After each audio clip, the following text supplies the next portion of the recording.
Hey y'all, it's Santana, aka Tana's Book Diary, and I'm back with another video. Today I will be doing a quarter two book and reading. I will be doing my quarter two book, music, TV show, and movie wrap. I cannot believe we're already in quarter two of the year. Where did the time go? If you're interested in seeing my Q1 wrap up, it'll be in the cards on this side of the screen, should be. Yeah, bear with me, the sun is fluctuating. I love natural light, so she'll probably move back over here soon. Happy Friday, it is Juneteenth. I hope, well, today is Juneteenth. By this point it'll be posted on a Wednesday, but I hope you guys had a great Juneteenth holiday weekend. I hope you supported a Black-owned business in some sort of way. If you're not Black, I hope you let a Black person in front of you in the line. I hope you paid for someone's food. I hope you paid it forward. You know what I mean? I hope you read a Black author, not just for this weekend, but I hope you did specifically for this weekend. The theme song for today is Sexy So Long by Mona Leo. Black American Princess, okay? I am trying to be cute with this sweater on, but I'm not gonna lie, I'm a little warm, so it might come off later, but it's really for the aesthetic. I went out to eat for like a early dinner, late lunch with my sister, my aunt, and my grandmother, and it was cold in the restaurant, but I have this cute brown halter top on. Anyways, just so you know if it comes off. Let's get into the books I read first in the second quarter, mostly audiobooks and a few physical. So first in April, I read The Madness, Race and Insanity in a Jim Crow Asylum by Antonia Hilton. I gave that 5 stars. This was about the first mental asylum that was for both Black and white patients who struggled with mental health disorders or had a disability, or just were caught up in the criminal justice system and the jails were full, so they would be sent to this mental asylum in Anne Arundel County, Maryland, Crownsville specifically. So yeah, I really enjoyed this book. I was actually pretty surprised at some of the information, like the patients before it was there, it was just land and field, and the patients actually built the building from the ground up before they even were there as patients. So they were contractors essentially and then became patients. I thought it was really interesting in the field I study, specifically disability services. I felt like it was necessary for me to read, especially working in PG County where it's like predominantly Black and brown population of people. So I just thought it was really cool, and it kind of looped in everything that I've learned and am currently doing with like rec therapy. So that's really cool. Next book was Abolition for the People, which is actually a physical book. It's in my library room. Don't feel like getting up. But it was by Colin Kaepernick, or at least edited by Colin Kaepernick, and it was written by a lot of different writers, parents of those who have been affected by police brutality, people who have been incarcerated, people who have been in and out the system, who are directly impacted by prisons and police.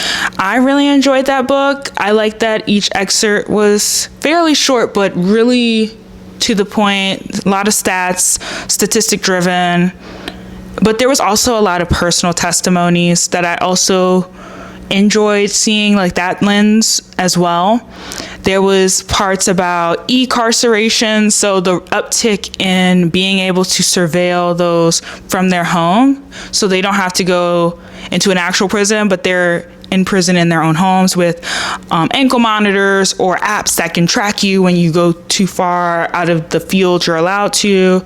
Then there is just the policing, like online, with like people and social media, people kind of tracking others through the like Instagram, having find your location abilities and asking your app not to track or can track you, things like that. Then also just some of the things like laws that have been put in place, bills that have been put in place that directly force people into poverty, which then in turn forces them into prison, because if you take away all the resources from someone, they're only forced to do something that will then in turn get them arrested. So just kind of a lot of different essays about a lot of different things and how prison and policing kind of touches every aspect of life more than we even assume. I really enjoyed that book a lot.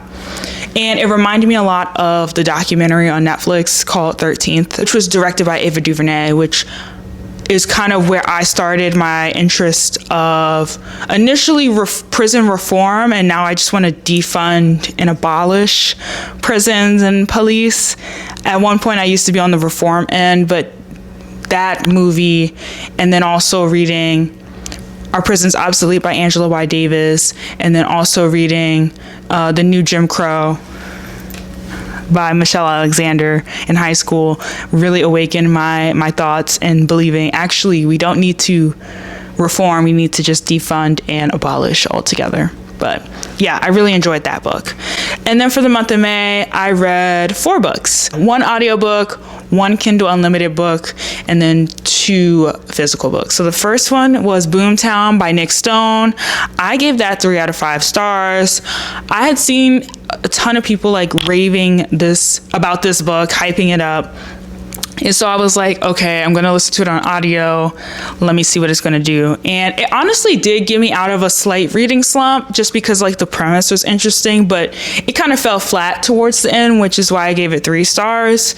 It is kind of like P-Valley meets Gone Girl meets Taken a little bit, just a little bit.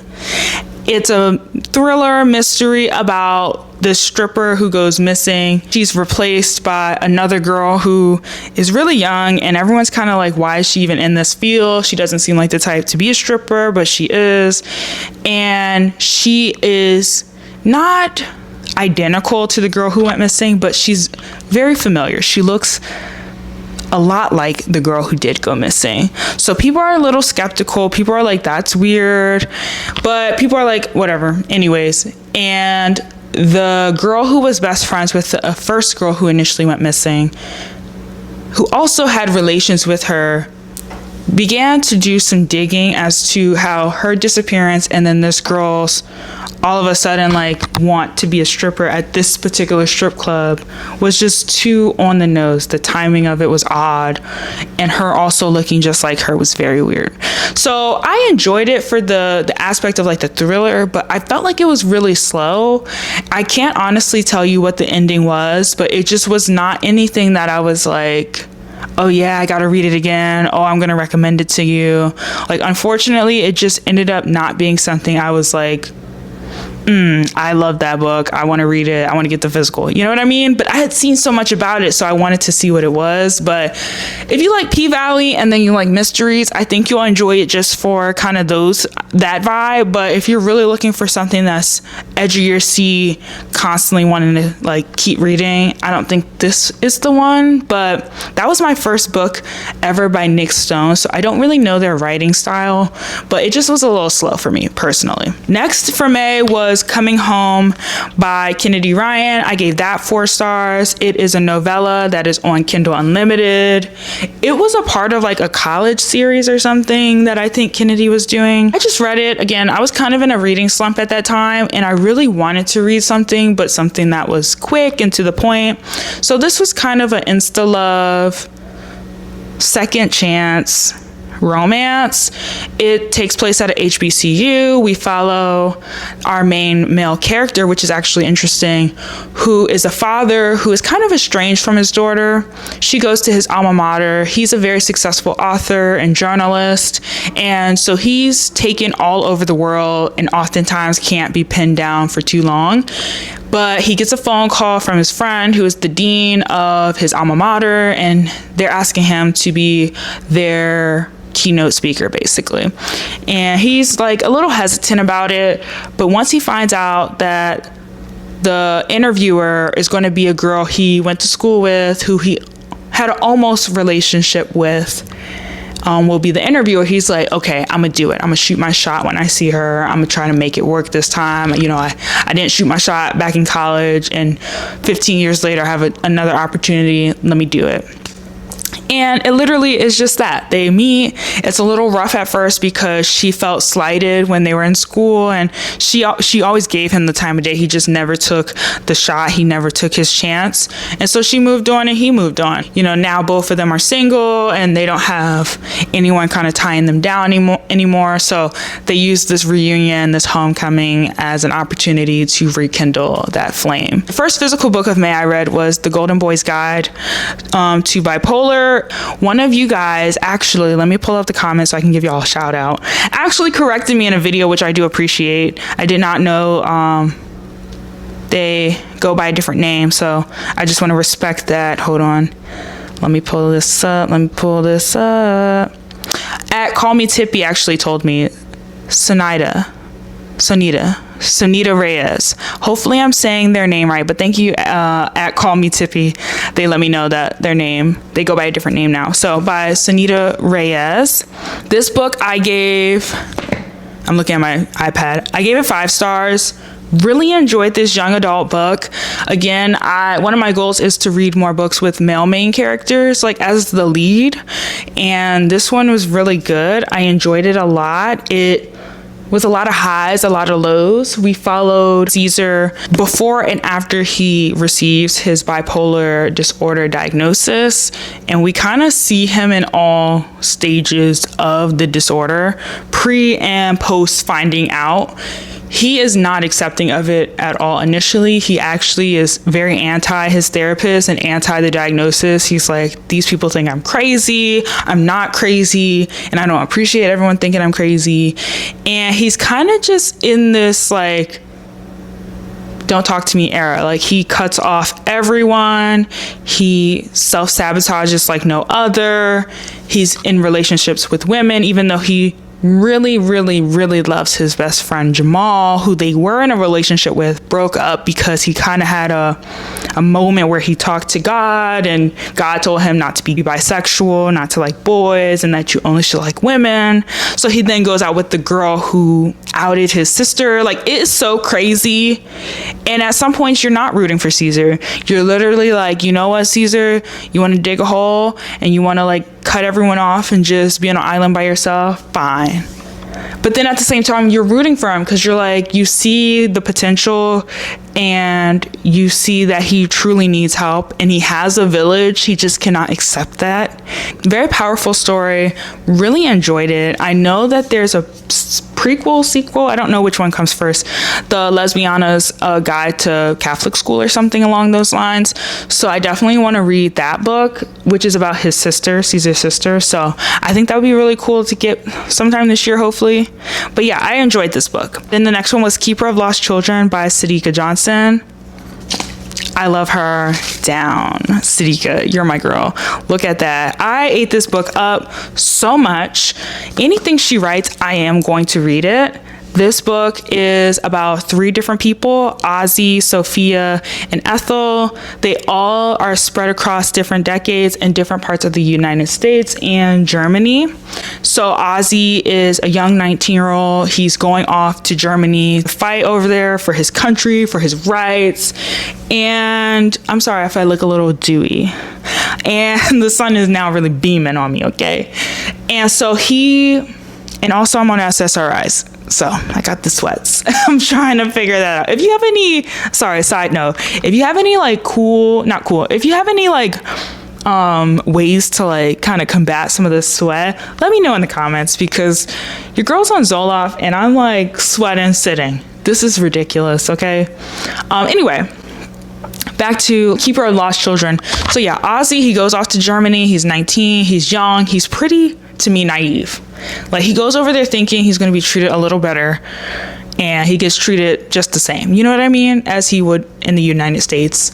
But yeah, he's a young Black man who is just trying to make a name for himself. He's trying to go over there so he can then go to school when he comes back, and he just wants to prove himself and his family like he's, you know, a man, and he can provide, and he's an American, you know what I mean? Then we follow Ethel, who is also in Germany, and her husband Bert I don't know if he's in the military, yes, but she's part of the the Wives Association for those who are in the military and living in Germany.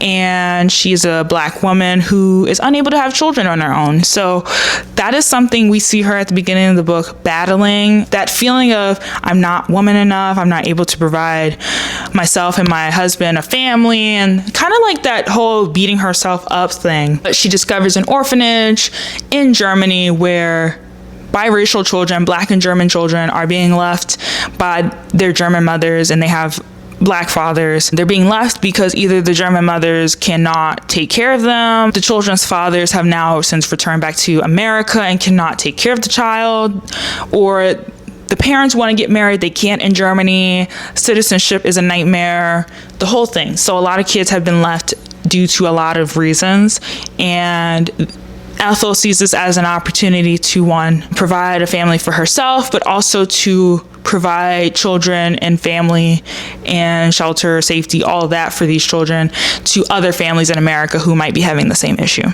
And then we follow Sophia, who is 16. She's in high school. She gets accepted into this prestigious, oh my gosh, the sun changed. She gets accepted into this prestigious high school in Maryland, right? Or is it DC? Maryland. In Maryland, she is a fish out of water. She's from Southern Maryland, rural. She's mistreated by her mother. She's with her eldest brother and 2 younger brothers. They're working like dogs. Like, this lady has them working in the field day and night, and then expects her to also essentially raise her brothers. So she uses this opportunity with this scholarship to really put herself first for the first time ever, and she discovers her identity.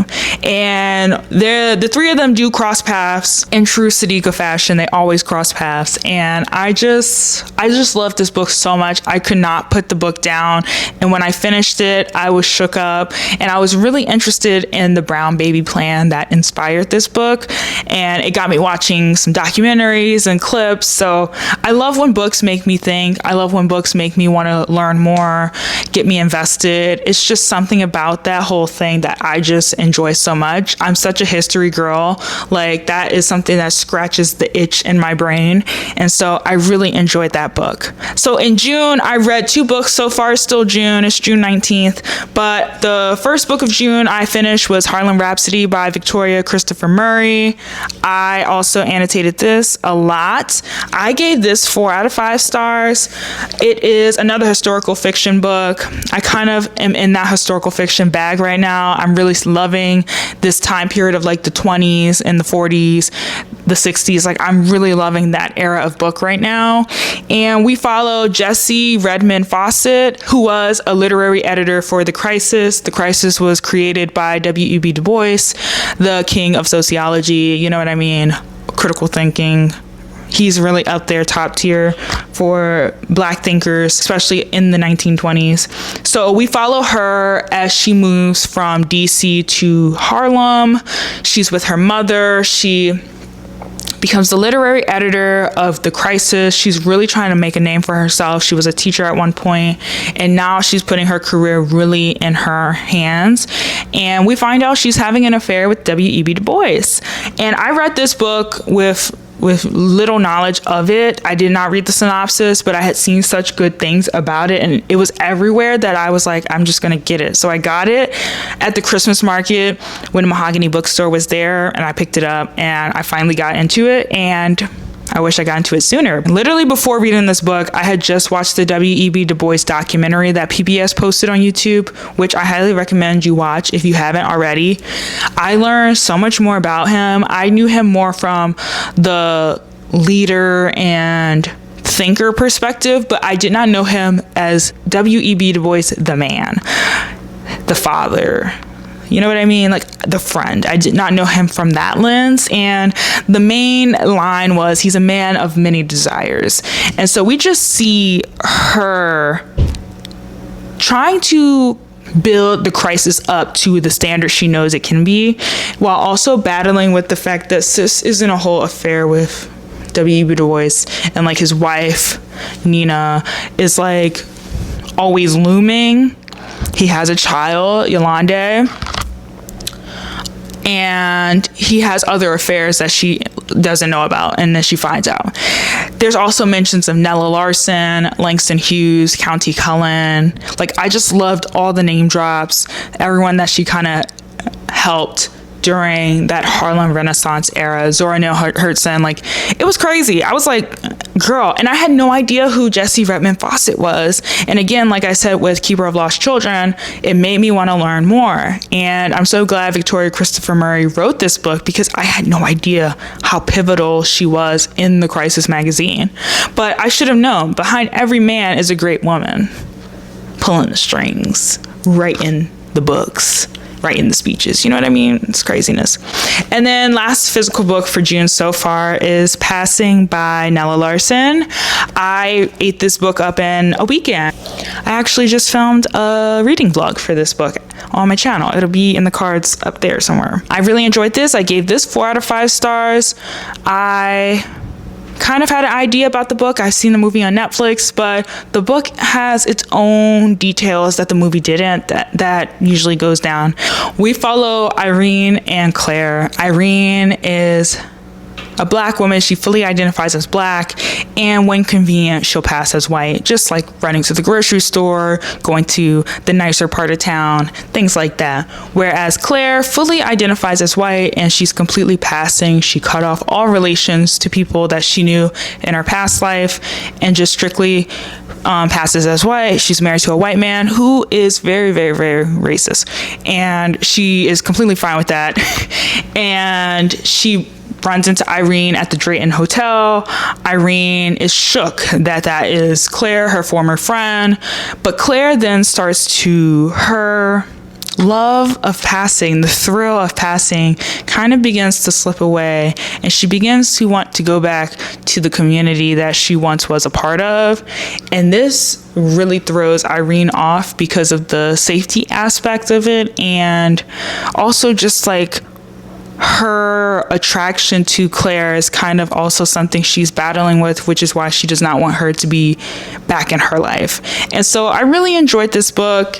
It's ups and downs. It's really quick. I think you can definitely get through it in a day or two. And again, I'm just kind of in that classic literature, Black classic literature, that time period piece kind of bag right now, and I really want to stick around for that. So that's all the books I read for this Q2. I will quickly go through the music I've been obsessed with, as well as the shows. Music, NDA by Megan Thee Stallion. If you're on TikTok or Instagram or anywhere, you might have heard the song. It's been now kind of turned into like a trend a little bit, where it's like a transition where they be like, they look a little busted and then yeah. I love that song. I don't cuss, so it's kind of hard for me to sing it to you guys. Yeah, it's in my head. All I need is a pencil and a pad. Oh, Jesus Christ, I just butchered that. Where the real at? I'm finna bring real back. But Megan, I'm so sorry. Like, I listened to Traumazine, and I must have skipped over NDA, because I love Scary with her and Rico Nasty. I did not give NDA enough time, but now I'm making up for it. Like, I listen to that like almost every day. Like, it's insane how much I listen to that song. Like, she's just really a lyricist. She's that girl. I love Megan. If Megan has no fans, I'm dead. Okay. The next one is kind of another TikTok trend song, I guess. In My Room by Julia Wolf. I want your things in my room. I want you. I lock myself on the internet. It's the like, oh my gosh, I love it. I don't know if y'all know, I love a little indie rock. I love a little head thrashing, heavy drum, heavy guitar, like songs. Like, that's my jam. I love a little and she really killed that. And like, now I love her music. And that's the thing about TikTok. It's like, people say like, oh, this song blew up on TikTok. But like, once I find a song on TikTok that I like, if I don't know the artist, I'm gonna just go to the whole album and I'm gonna listen to it through. Like, I don't listen to just the trendy song. I'm going to listen now to their whole body of work. Like, that's just me. And I loved her. This song is so good. Next one, Hellbent and Gracie by Naomi Scott. Yes, Naomi Scott from Lemonade Mouth, Mo Bangery. I Yeah. She's in DC today. I don't have tickets, unfortunately, but I've been seeing her live performances and I'm like so jealous of everyone who gets to go. Now I'm helping. I find my way cause I'm selfish. Yeah. Like, I don't know. It's kind of a synthy pop vibe. Like the whole album is Fig. Her album is so good, but those two songs really constant rotation. Love Ballad by LTD. Never am so much. Look, I'm messing up. In love before. Like, what a difference. Yeah, I love a little slow jam. I'm such an oldies girl. Like, I love oldies. LTD is really good. That song is a bop. I listen to that mainly like either in the morning, like going to work, or like in the evening as I'm like winding down. It's just one of those songs. If by Destiny's Child. If I don't pick up the phone like I used to, I ain't mad at you. Yeah. I love a little girl group moment. If is so good. It's just classic R&B. Like, what more can you ask for? And then obviously Human Nature by Michael Jackson right now is on my constant rotation. I saw the Michael movie back in April, like most people did. I loved Michael as a child. Again, like most people did. Like, we all had our Michael phase. Shirts down, so many shirts with his face on it. I still have a shirt with him on it. But Human Nature, like seeing that in the movie just re-sparked my love for that song specifically. So that's for music.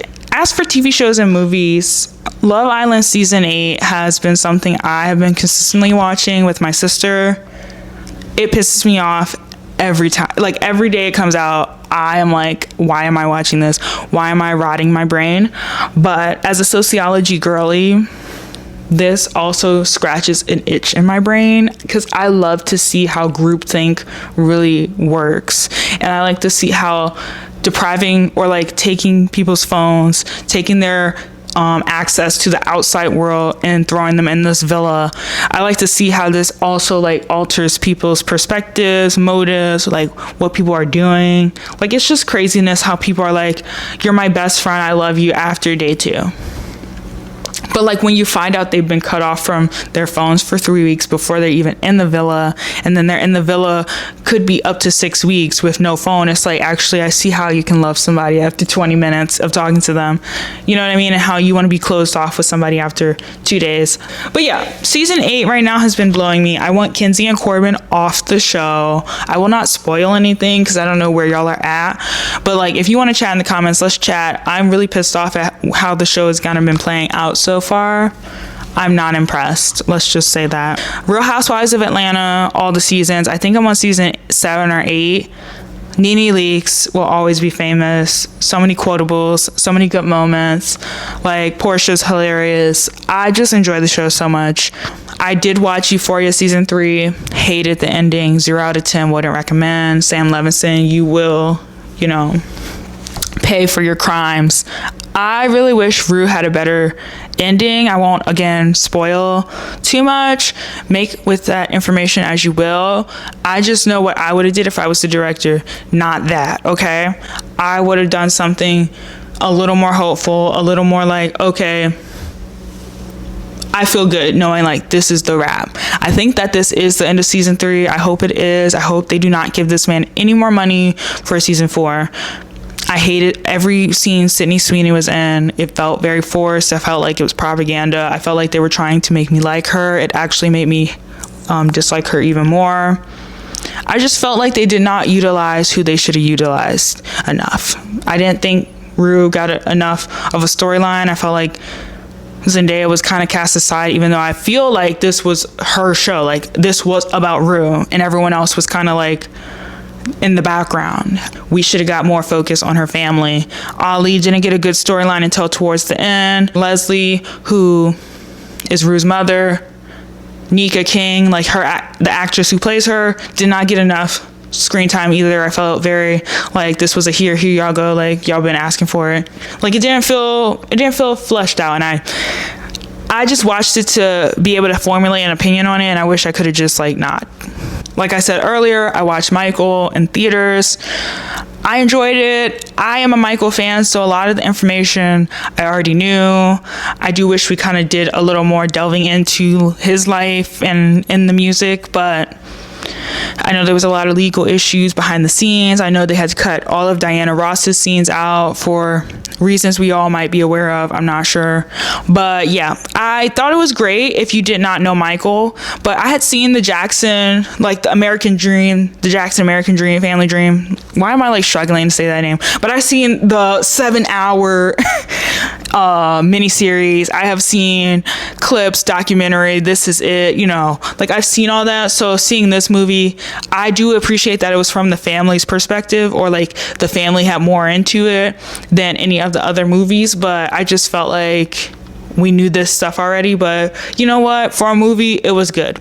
And then lastly, this is kind of a throwback, but I had never seen it, Low Down Dirty Shame, written by Keenan Wayans. I was kind of on a Wayans kick, or I watched one Wayans movie and I'm like, I'm on a kick. But like with Scary Movie 6 coming out, which I don't plan to watch, I'm not really a horror person, like horror comedy. But I love seeing about their family. I love seeing how they put each other on, how they kind of make their own projects and put their family in it. Obviously they have to earn their keep, but like I like that whole idea of I'm building this thing and I include my family in on it. And so I just saw it on Hulu and I was like, you know what, it's him and Jada Pinkett, why not? And I ate it up. It was, a lot of people said it was like satirical, but I felt like he was being very serious with it. I just feel like at the time, like in the 90s, things always felt a little corny, but like it was the 90s. So at the time, I'm sure it was like fly and like super cool, but I enjoyed it for what it was. I enjoyed it.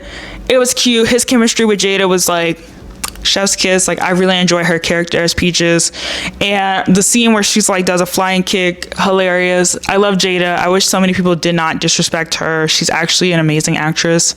But anyways, so that's my video, my Q2 wrap up. I was giving you guys Dewey, Under the Sun, Hot Girl, SSRI, Hot Girl Summer. I hope you guys enjoyed this video. I love doing a little quarterly wrap instead of a monthly wrap. Doing monthly wraps last year was so much for me because I felt like as soon as I did a wrap, I'm doing another one, and it's just too much. So I'm gonna stick to the quarter route. Let me know what you guys have read this last quarter, what you guys were listening to, what you guys are currently watching. I'm always down for new shows. I forgot, honorable mention, I just started Not Suitable for Work by Mindy Kaling. Why are black girls not on TV anymore? Why are we not the main characters? But, you know, it was cute for what it was. I just watched episode 1, but anyways, that was so out of left field a little bit. But anyway, thank you guys so much for watching and subscribing to my channel. We're on the road to 400. I think we're like so close. So thank you guys for watching, commenting, sharing. Don't forget to drop everything you guys have been obsessed with this last quarter in the comments so I can steal all your ideas and watch it and listen and read. But yeah, until next time, I'll see you in the next video.